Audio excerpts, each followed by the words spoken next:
오늘 말씀은 요한복음 15장입니다. 포도나무와 가지라는 주제로 말씀을 전하겠습니다. 요한복음은 예수님의 신생에 초점이 맞추어져 있다고 했습니다. 그래서 예수님은 자신과 우리와의 관계를 다양하게 말씀해 주셨습니다. 이미 살펴봤듯이 나는 생명의 빛이다, 생명의 물이다, 생명의 떡이다, 나는 선한 목자다, 나는 부활이요 생명이다, 나는 길이요 진리요 생명이다 등등입니다. 이 모든 말씀은 당시 이스라엘 백성들의 삶을 배경에 두고 하신 말씀입니다. 누구보다 유대인들이 예수님의 가르침을 잘 이해하도록 배려를 하신 것이죠. 오늘 본문도 그러한 가르침의 연장입니다. 1절 나는 포도나무요 내 아버지는 농부라 라고 하셨고, 5절엔 나는 포도나무요 너희는 가지라고 하셨습니다. 이스라엘 백성들의 삶에서 빼놓을 수 없는 포도나무를 가르침의 도구로 사용하고 계십니다. 이런 것을 비유라고 하는데, 이 비유를 이해하기 위해선 관계성을 먼저 정리함이 좋겠습니다. 예수님은 자신을 참 포도나무라고 하셨고, 하나님 아버지는 농부라고 하셨으며, 포도나무의 가지는 우리들이라고 하셨습니다. 잘 아시겠지만 포도나무에게 가장 중요한 것은 열매입니다. 나무가 목재로나 그늘로 사용하기엔 부족함이 많기 때문입니다. 가장 중요한 열매, 그것이 어떻게 열리며 어디에 열리느냐, 이것이 핵심입니다. 2절에 무릇 내게 붙어 있어 라는 부분과 무릇 열매를 맺는 가지라는 부분입니다. 포도 열매가 맺히기 위해서는 나무 대신 예수님께 붙어 있어야 합니다. 붙어 있지 않으면 열매를 맺을 수 없는 것은 당연하죠. 물론 붙어 있으면서도 열매를 맺지 못할 수가 있는데, 그런 가지는 쓸모가 없으니 잘려버리겠죠. 또 하나는 열매는 가지에 맺힌다는 것입니다. 나무 자체에 열리는 것이 아니라 가지된 우리들에게 열매가 맺힌다는 것이죠. 나무는 농부인 하나님이 관리하시고 우리는 나무에 붙어 있었는데 열매는 나에게 맺혔다는 것입니다. 이것이 바로 은혜이지 않겠습니까? 하나님은 우리가 주님께 붙어 있음으로 인해 열매 맺는 삶을 살라고 하십니다. 열매를 맺는 가지는 복된 가지입니다. 칭찬을 듣고 상급을 받고 풍요로움을 누리게 됩니다. 좋은 것은 가지된 우리들이 다 누리며 사는 것입니다. 그렇지만 사람들은 종종 착각하곤 합니다. 열매가 자기에게 열리다 보니 자신이 주인이라고 말입니다. 그래서 주님은 말씀하십니다. 5절 나는 포도나무요 너희는 가지라. 그가 내 안에 내가 그 안에 거하면 사람이 열매를 많이 맺나니 나를 떠나서는 너희가 아무것도 할 수 없음이라. 가지인 너희들은 내게 붙어 있다는 것을 잊지 말라는 말씀입니다. 나를 떠나서는 곧 나무 본체이신 주님에게서 떨어지는 순간 너희는 아무것도 할 수 없는 존재라고 하십니다. 당연한 논리죠.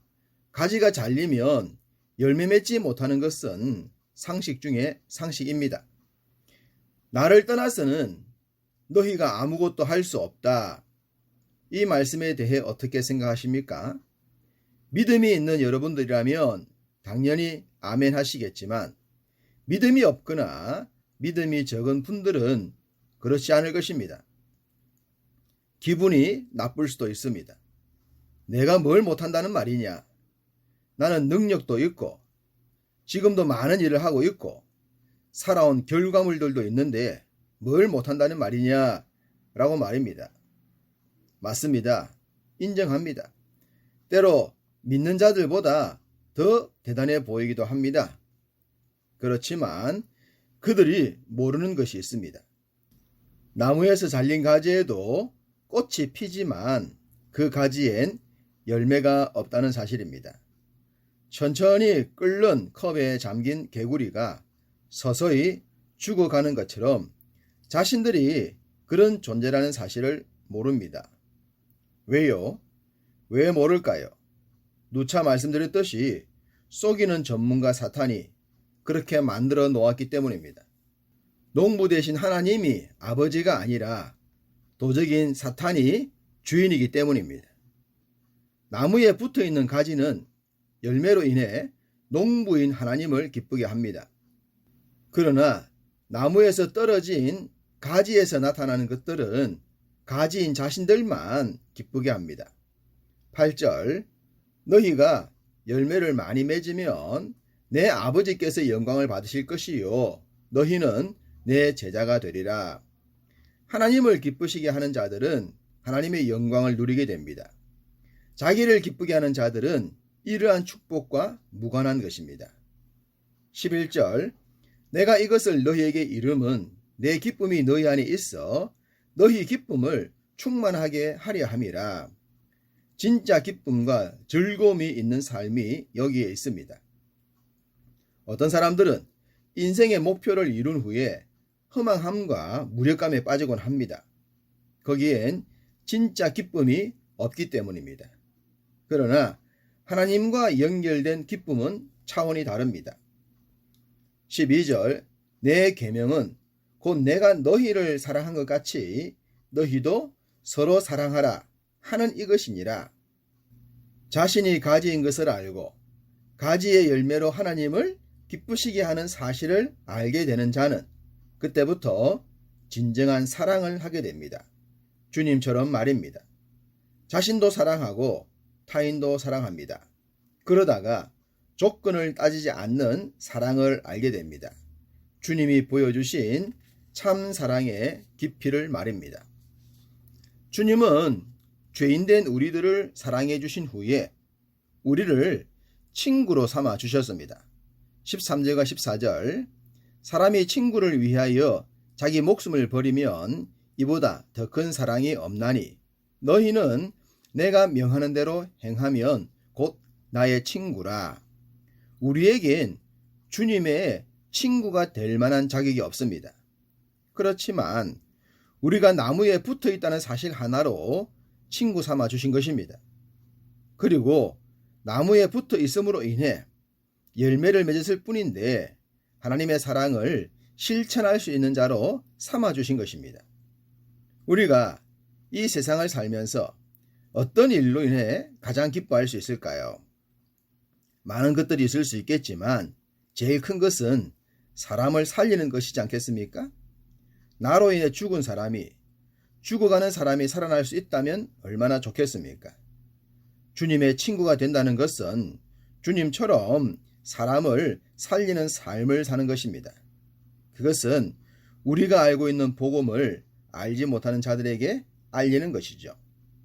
그런데 주님을 따르는 삶을 살게 되면 변이 현상이 하나 생깁니다. 18절 세상이 너희를 미워하면 너희보다 먼저 나를 미워한 줄 알라.